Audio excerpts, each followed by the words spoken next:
Assalamualaikum warahmatullahi wabarakatuh. Nama saya Trisnawati SPD.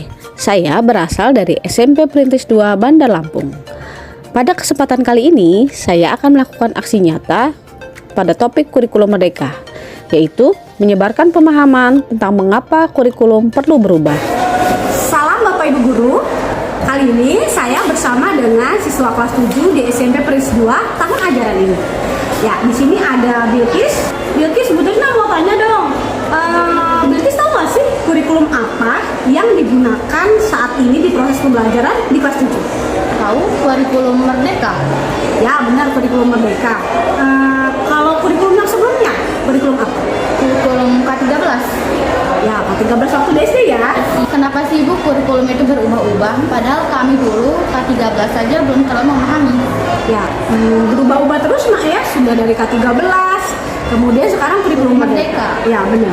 Nah, untuk lebih memahaminya, kenapa sih sebenarnya berubah? Simak video yang berikut ini ya. Oke. Salam Ibu Bapak Guru hebat. Sebelum saya menjelaskan mengapa kurikulum perlu berubah, izinkan terlebih dahulu saya menyampaikan pengertian kurikulum.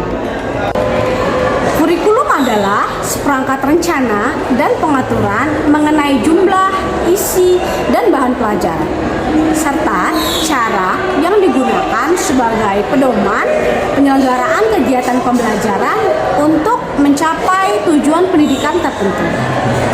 Kurikulum yang baik adalah kurikulum yang sesuai dengan zamannya. Oleh karenanya, kita harus melakukan adaptasi sesuai dengan konteks dan karakteristik siswa.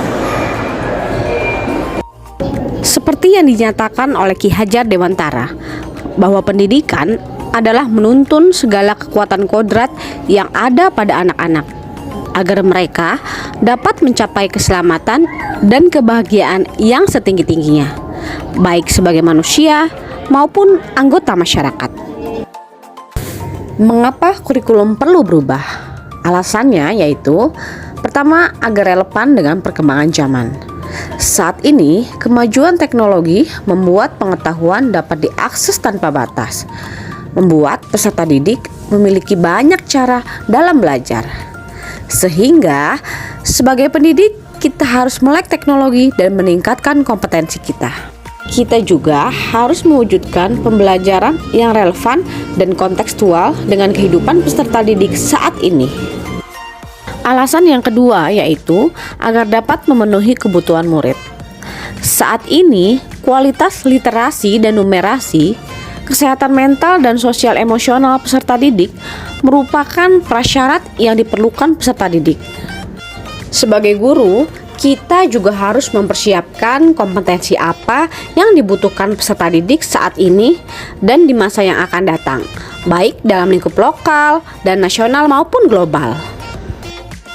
Selain kurikulum yang berubah, kurikulum juga perlu diadaptasi. Mengapa? Karena keadaan sekolah yang berbeda-beda, lingkungan yang berbeda-beda, karakteristik murid pun berbeda-beda. Dan setiap tahun itu selalu terjadi perubahan. Oleh karenanya, kurikulum yang diterapkan oleh pemerintah juga harus diadaptasi kembali di sekolah masing-masing. Bentuk adaptasi kurikulum sesuai kebutuhan murid-murid kita di sekolah dapat diterjemahkan dalam kurikulum Satuan Operasional Pendidikan atau disingkat dengan KOSP. KOSP adalah dokumen hidup yang dapat sewaktu-waktu disesuaikan dengan kebutuhan murid setelah proses refleksi yang dilakukan oleh seluruh pemangku kepentingan. Saat ini, Satuan Pendidikan telah menerapkan pembelajaran dengan paradigma baru melalui implementasi kurikulum merdeka. Pembelajaran dengan paradigma baru ini merupakan upaya menumbuhkan pelajar sepanjang hayat yang sesuai dengan profil pelajar Pancasila. Adapun keunggulan kurikulum merdeka yaitu yang pertama, lebih sederhana dan mendalam, fokus pada materi esensial dan pengembangan kompetensi peserta didik pada fasenya. Yang kedua yaitu lebih merdeka. Sekolah memiliki kewenangan untuk mengembangkan kurikulum dan pembelajaran sesuai karakteristik satuan pendidikan dan peserta didik. Yang ketiga yaitu lebih relevan dan interaktif.